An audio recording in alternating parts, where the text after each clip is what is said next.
ketika proyek kereta cepat India diumumkan oleh Perdana Menteri Narendra Modi dan Shinzo Abe pada tahun 2017. India berharap bullet train akan beroperasi tepat waktu untuk memperingati 75 tahun kemerdekaan India pada 15 Agustus 2022. Namun banyak tantangan dan penundaan telah mendorong penyelesaiannya setidaknya ke tahun 2028 atau malah lebih lambat lagi.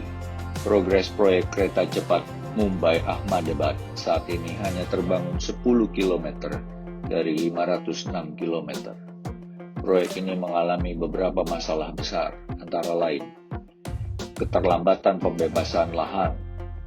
Kedua, pembengkakan biaya. Biaya proyek sebesar 17 miliar US dollar telah meningkat secara signifikan sejak pertama kali diluncurkan pada tahun 2017. Proyek ini diperkirakan akan menelan biaya sekitar 22 miliar US dollar pada Desember 2023. Ketiga, tantangan teknis yang rumit karena proyek tersebut harus melalui berbagai jembatan dan terowongan yang memerlukan solusi teknis yang kompleks. Batas waktu penyelesaian awal tahun 2022 telah terlampaui dan celakanya belum ada target baru yang diumumkan. Jepang memberikan pinjaman yang mencakup 81% biaya proyek dengan tingkat bunga 0,1% per tahun dengan jangka waktu pembayaran hingga 50 tahun. Pemerintah India sangat ingin menyelesaikan proyek kereta api andalannya dan segera memberikan manfaat kepada rakyatnya. Tidak hanya untuk merangsang pemulihan ekonomi, tetapi juga untuk menunjukkan kepada rivalnya seperti Indonesia bahwa mereka juga dapat menyediakan transportasi kelas dunia di abad ke-21. Secara keseluruhan, pemerintah India kecewa dengan penundaan proyek kereta cepatnya dan sedang mengambil langkah-langkah untuk mengatasinya. Namun, masih diragukan apakah proyek tersebut akan selesai pada waktunya. Baik India maupun Indonesia memulai proyek kereta cepat pada waktu yang hampir bersamaan dan menghadapi tantangan yang serupa, yang menyebabkan pembengkakan biaya dan penundaan. Namun, pilihan mitra mereka, yaitu Jepang untuk India dan Tiongkok untuk Indonesia, mencerminkan perbedaan prioritas nasional masing-masing.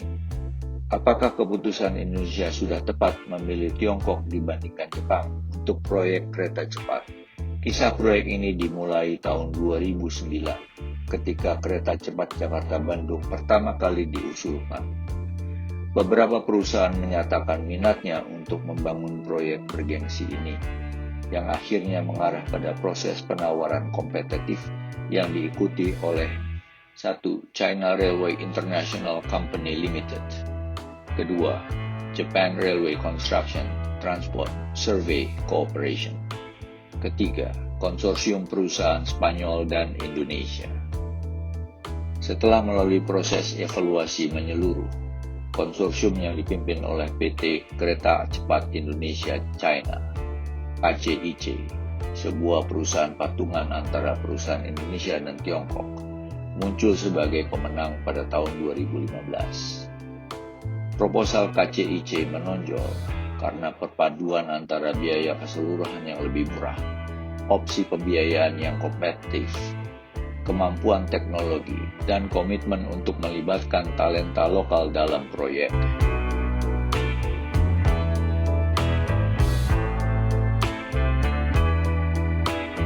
Program tersebut telah direncanakan pemerintah Indonesia sejak era Presiden SBY.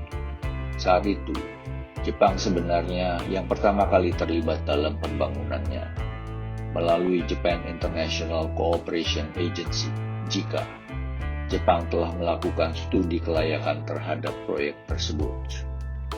Di bawah kepemimpinan Jokowi, Jepang tidak lagi diprioritaskan untuk melanjutkan pembangunan high-speed rail. Tentu Jepang kecewa dengan keputusan pemerintah baru Indonesia yang lebih memilih Tiongkok. Sejak saat itu, pemerintah Jokowi dituding negatif oleh banyak pihak, seperti Indonesia terjerumus dalam program Belt and Road Initiative, BRI, Rumor tersebut semakin diperkuat dengan banyaknya proyek infrastruktur lain yang dibiayai oleh Tiongkok. Beberapa pihak kemudian menyebarkan isu mengenai jebakan utang Tiongkok. Mereka khawatir kemudahan Tiongkok memberi pembiayaan akan membebani Indonesia di masa depan. Namun, apakah tuduhan tersebut valid?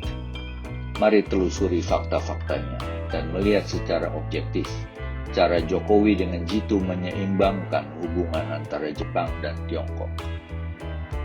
Pertama, unsur finansial dan pembiayaan. Dari segi finansial, tawaran Tiongkok memang lebih menguntungkan bagi pemerintah Indonesia. Alasannya, Indonesia tidak perlu menggunakan APBN. Seluruh pembiayaan ditanggung oleh Tiongkok melalui mekanisme kerjasama business to business atau B2B. Dan proposal Tiongkok menawarkan biaya keseluruhan yang lebih murah. Sejak awal, Jokowi menekankan 3 hal terkait rencana pembangunan kereta cepat. 1. Tidak menggunakan APBN. 2. Tidak dengan jaminan dari pemerintah. 3. Dijalankan dengan mekanisme business to business, B2B. Dari sisi penanaman modal asing, pada tahun 2015, investasi Jepang lebih besar dibandingkan Tiongkok. Namun, nilai perdagangan Tiongkok dan Indonesia tercatat mencapai 44 miliar US dollar pada tahun 2015. Sementara pada saat yang sama, nilai perdagangan Jepang dan Indonesia hanya sebesar 31,3 miliar US dollar. Jepang juga pernah diberikan proyek-proyek yang cukup bergengsi seperti pembangkit listrik tenaga batubara dan pembangunan MRT di Jakarta. Oleh karena itu, memilih Tiongkok untuk proyek kereta cepat merupakan langkah penyeimbang agar salah satu pihak tidak merasa kecewa. Dalam konteks hubungan Indonesia-Tiongkok, pembicaraan lebih lanjut mengenai kemitraan strategis komprehensif terjadi ketika Jokowi bertemu Xi Jinping di Beijing pada tahun 2015.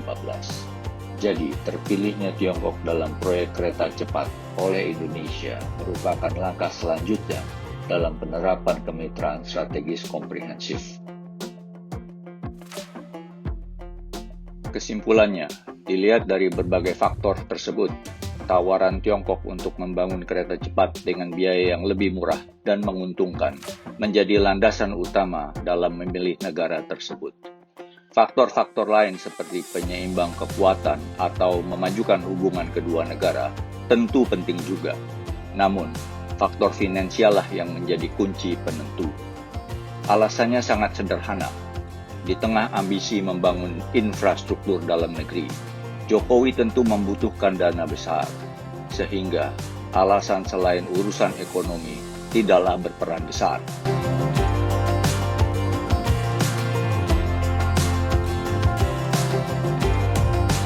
Hingga Desember 2023, High Speed Rail Jakarta-Bandung saat ini melayani sekitar 20.000 penumpang per hari dengan tingkat okupansi 95%.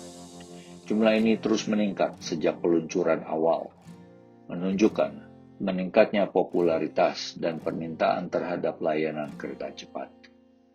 Wush, nama yang diberikan untuk kereta cepat, sekarang mengoperasikan 40 hingga 48 perjalanan setiap hari. Wush telah melayani lebih dari 600.000 penumpang sejak awal operasinya. Sementara itu, India dengan kemitraan Jepang masih berjibaku menghadapi berbagai permasalahan dan sulit untuk menyelesaikan proyek kereta cepat. Presiden Jokowi dengan berani telah mengambil keputusan yang tepat untuk membangun kereta cepat di Indonesia. Memiliki tim yang handal untuk memastikan proyek besar ini terwujud dalam memenuhi kebutuhan mode transportasi yang efisien dan modern di Indonesia. Walau terjadi cost overrun dan permasalahan di lapangan, namun semua dapat diatasi dengan baik, sehingga Wush terlahir di bulan Oktober 2023. Suatu pencapaian yang luar biasa. Bravo Indonesia. Kita sudah sampai pada akhir video. Jika menurut Anda video ini menarik dan informatif, bantu kami klik like, share dengan yang lain, dan klik subscribe sebagai dorongan untuk membuat video-video lain yang lebih menarik dan informatif. Terima kasih telah meluangkan waktu untuk menonton channel kami. Sampai jumpa pada video yang lain.